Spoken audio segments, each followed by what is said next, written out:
welcome back to another episode of Ground Pass. It's another mini podcast. If you listened last week, you know that Nick is out over this next 2 weeks. He was out last week, he's out this week.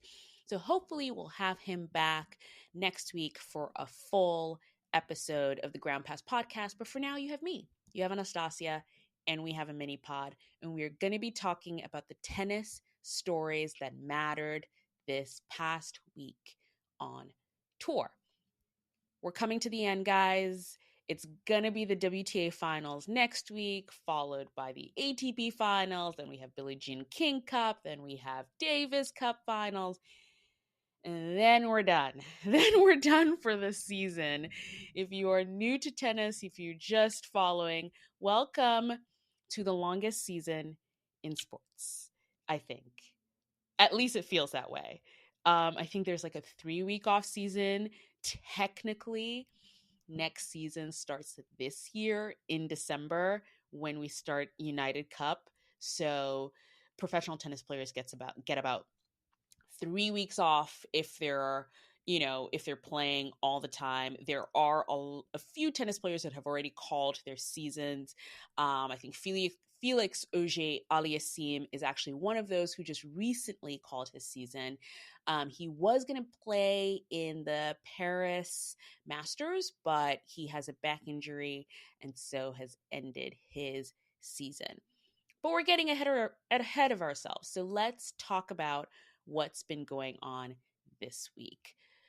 What has been going on this week? There's been a few stories, and it's Sunday.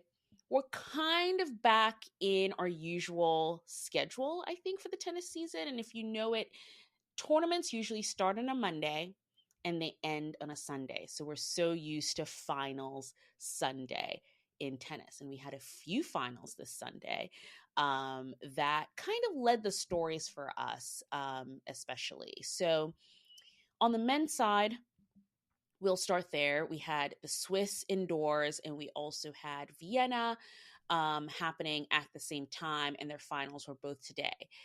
The titles were won by Jack Draper, who won the Vienna title, and Giovanni Mpetshi Perricard, who won the Swiss Open, or Swiss indoors, as you could call it.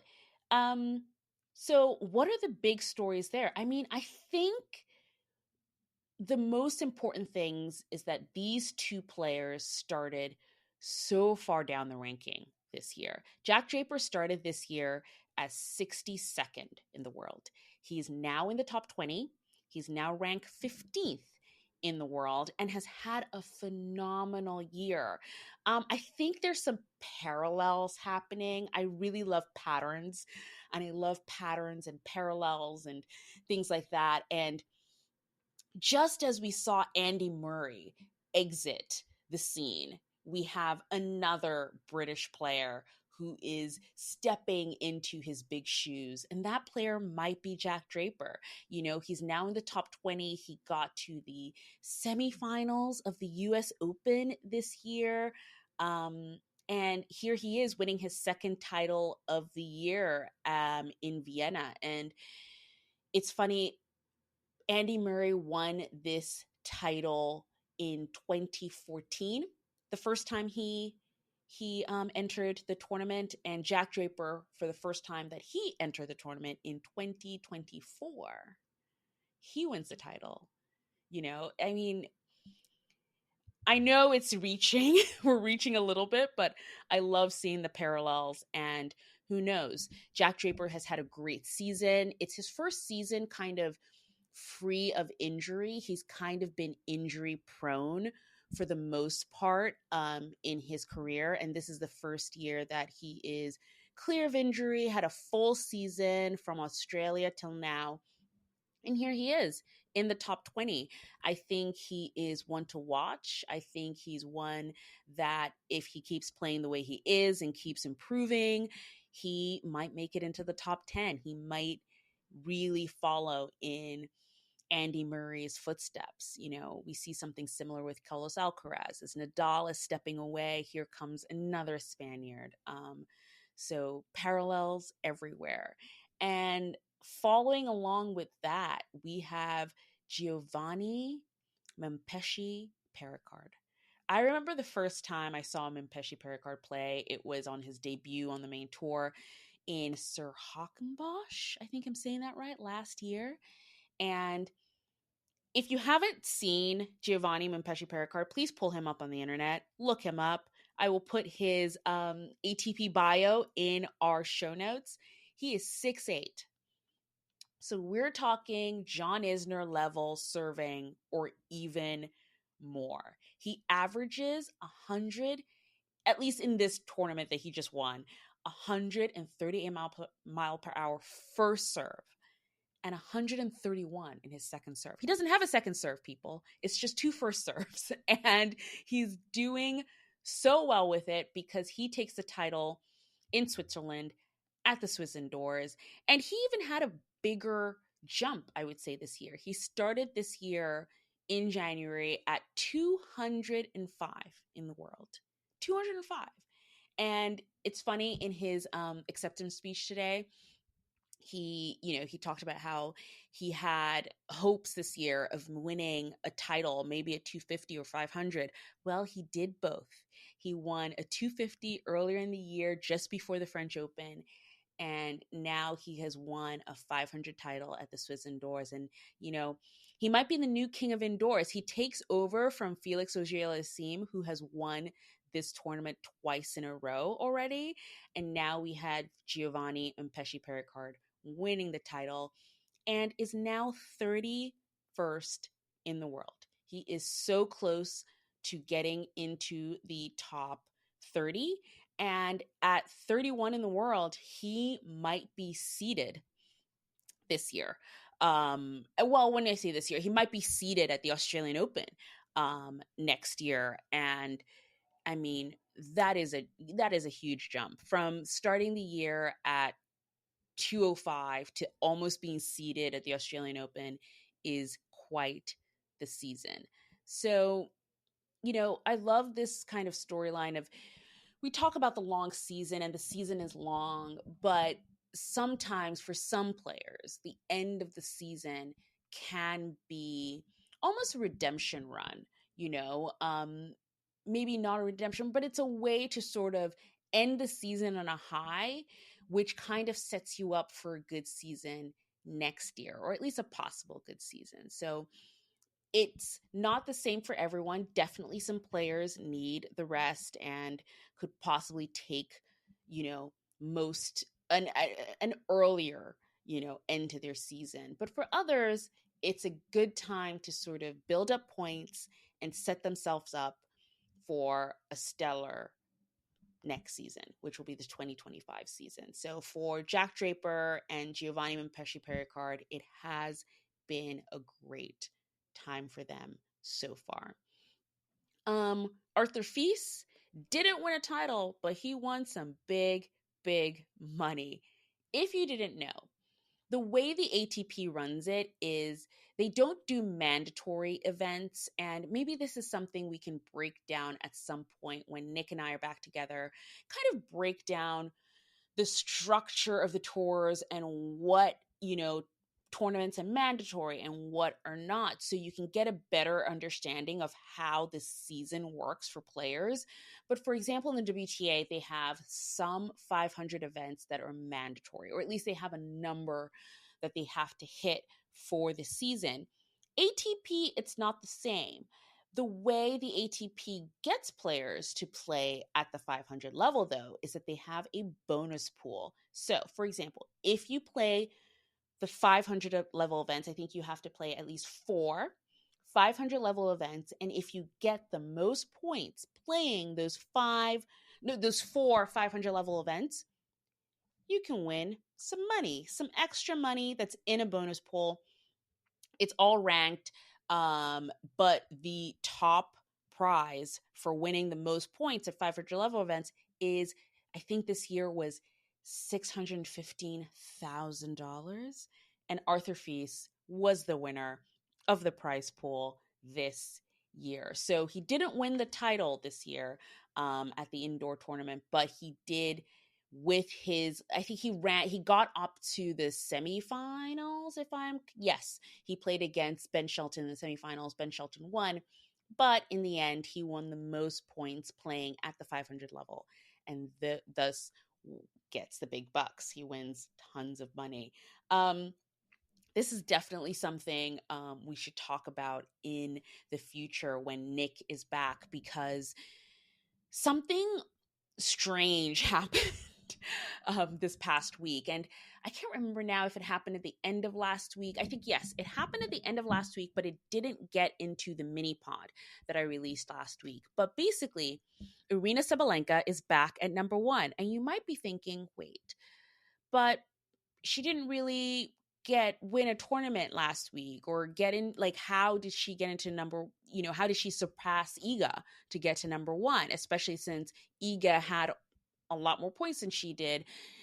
What had happened was and it gets into sort of the nitty-gritty of the point system, which, as you kind of become more and more of a fan, you kind of get into the nitty-gritty of the point system and how it all works. But if you don't, like we talked about before, the WTA has set number of 500 level events that they must hit by the end of the year. If they do not get into all those tournaments, if they do not attend all those tournaments, if they don't have any sort of, not real reason, because everyone has their reasons, but if you don't have a reason that's based in sort of injury, you just choose not to attend these events because you're trying to take a break or some extra time off, you actually get some points deducted. And how Arina Sabalenka became number one was Iga Swiatek got some points deducted because she missed a few 500 level events. So this is something I think we need to talk about in some time. I think the tennis schedule is in the news lately and it always kind of happens at the end of the season, and we all talk about how there's so many tournaments, and I do think there is a place that we can get to that kind of works for everyone, in the sense that, for example, the way the ATP does it, where the 500 level events are not required, but if you do attend them, you get some extra money. So it becomes a choice. It becomes, how do you want to schedule your season in order to either make more money, or if you maybe did not have a very good first half of the season, you can kind of get all your points on the back end of the season if you maybe suffered injury early on. There are different ways to do it, because I think sort of making a hard and fast rule for players where it's sort of like, okay, no, the season ends here, might not work for most tennis players who might need this back end of the season to either get more points, make more money, get into form because they're coming back from injury. There are numerous reasons why players might want to play all the way through November. But I think there is a middle ground that we could all reach where it all works for everyone. What else? What else happened this week? Qin Wenjin finally won a title in Asia. She won a title earlier this year, and she's got to finals, and she's done pretty well. She won an Olympic gold medal. But she, in this sort of run where the ATP is ending their season in Asia, she has gotten to some finals, gotten really deep, but hasn't won a title. And she just won the title at the Toray Open, which was in Tokyo. So she finally got one, which is great. It's a great end to sort of her little, the end of the season for her in Asia. But she still has more to play, because she did get into the WTA finals, which is coming up next week, or at least this Saturday it's starting.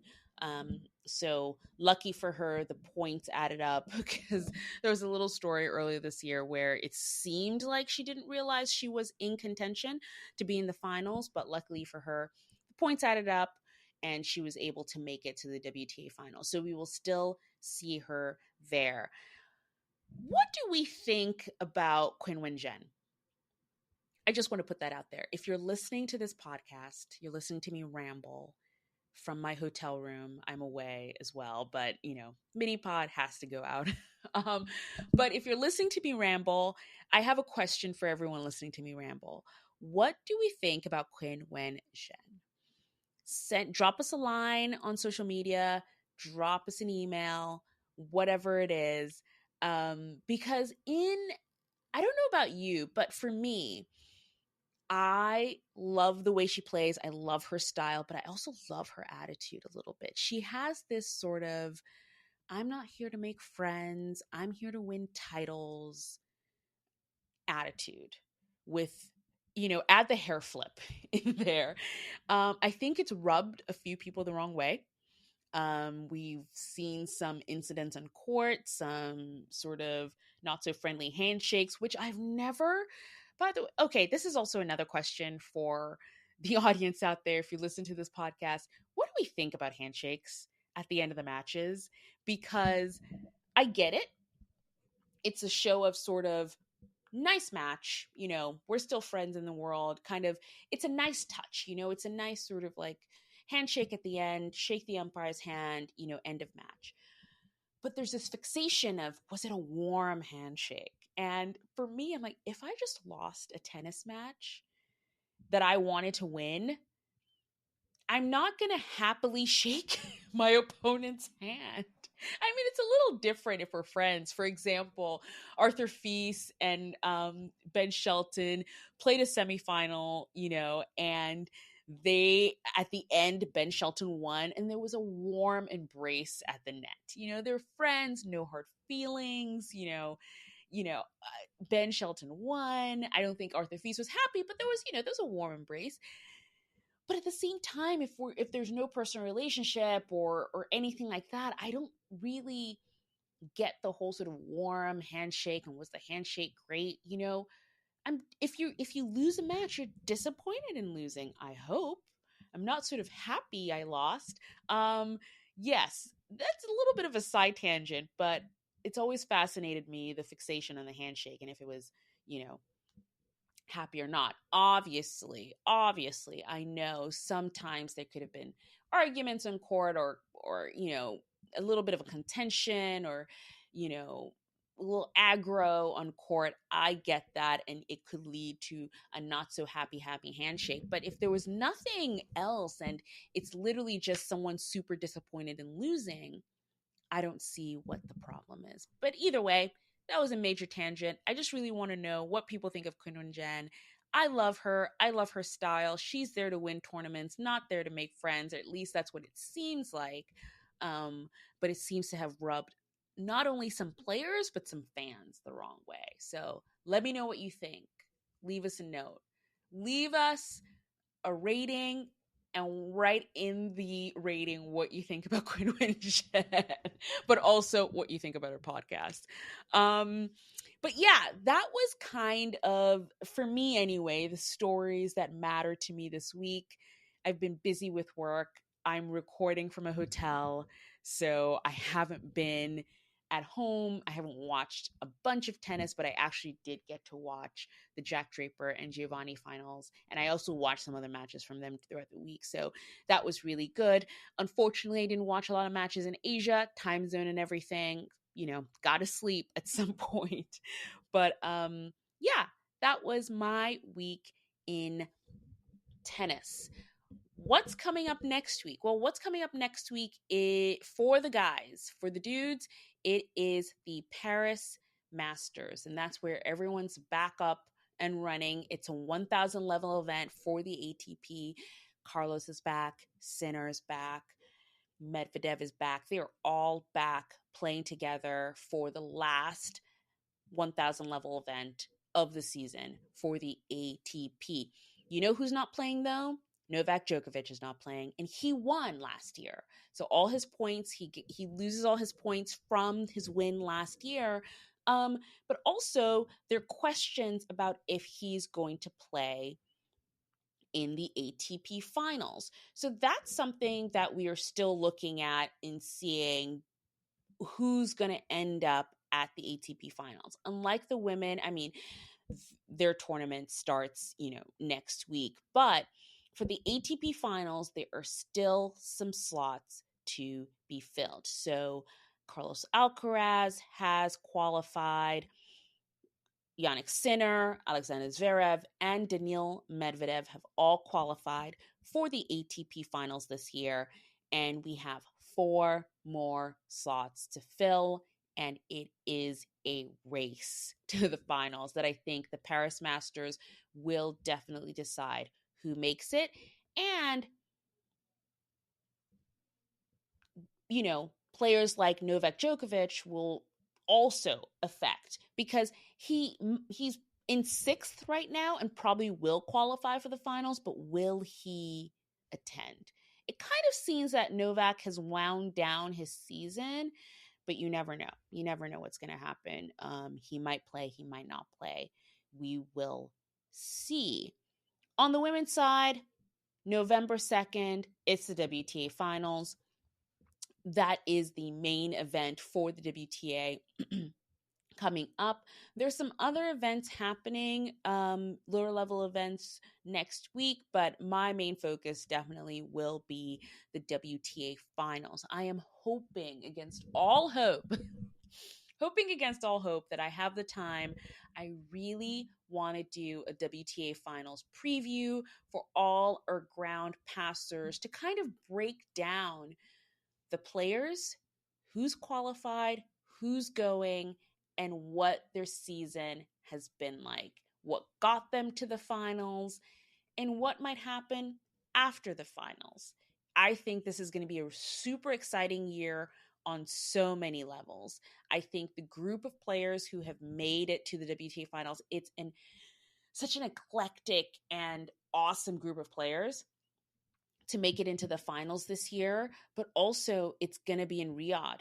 First time. I think the WTA finals has suffered a little bit post-pandemic of not really having a home, kind of being half-assed in its setup, something that I feel the players have not deserved. They deserved a lot more for their finals. I think having the finals in Riyadh, it definitely is divisive in a sense. Some people are all for it, some people are not. But they do seem to have had a lot more promotion for it, a lot more than I've ever seen from the WTA in the last few years. And so I'm a little bit excited to see how it goes. I'm excited to see what sort of crowds they get. If you are going to the WTA finals in Riyadh, hit us up. Send us an email, Twitter, DM, send a message on Threads, hit us up on Instagram, send us a carrier pigeon. I would love to talk to someone who is going to WTA finals in Riyadh because I just want to know exactly how that event goes and what the future holds, because I think the finals will be there for the years to come. So excited for that. Hope we can do our preview, and hopefully that will drop before the finals start on November 2nd. That's all I got for you. Again, everyone, stay in touch. You know where we are on social media. I have been really, really enjoying conversations on Threads lately. It seems like that's where our home is gonna be. The conversations are great. Only just today. Okay. So this is a little story.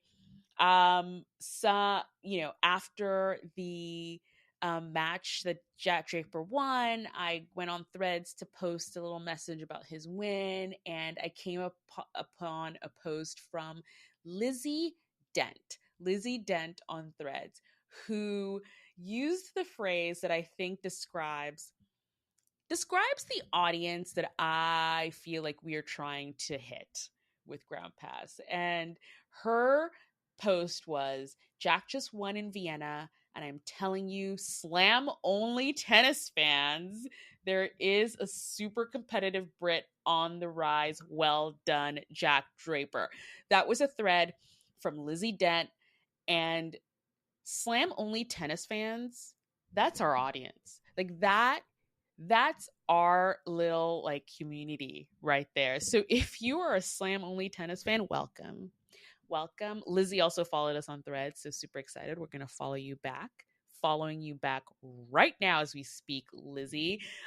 um, but I just thought that phrase was so great because I think that's exactly who we're trying to reach.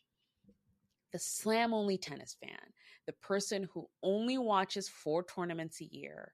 And hopefully, what we can provide to that tennis fan is context, because there's so much tennis happening in between the slams that affect the results of the slam and what players perform and how they perform at the slams, that hopefully we can bring you that context. We can bring you that storyline so you can understand better the results of the slam and how players are coming into the slam. So if you're listening, my slam only tennis fans, welcome. And thank you, Lizzie Dent, for that little, nugget. I'm going to find a way to just ground passers, slam only fans. Although we're going to become way more than slam only fans by the end of you listening to this podcast. Anyway, I've been talking for way too long. I'm just, rambling at this moment. So I think it is time to end this mini pod. Thanks again for joining. If you've stayed through to the end of my rambling, you are a true ground passer. You are a true ground passer. Please like, subscribe, leave us a note, leave us 5 stars, send us a message. Did I carry a pigeon? Also do that. Anyway, see you next week, hopefully earlier for our WTA finals preview. But if not, see you next week when we are talking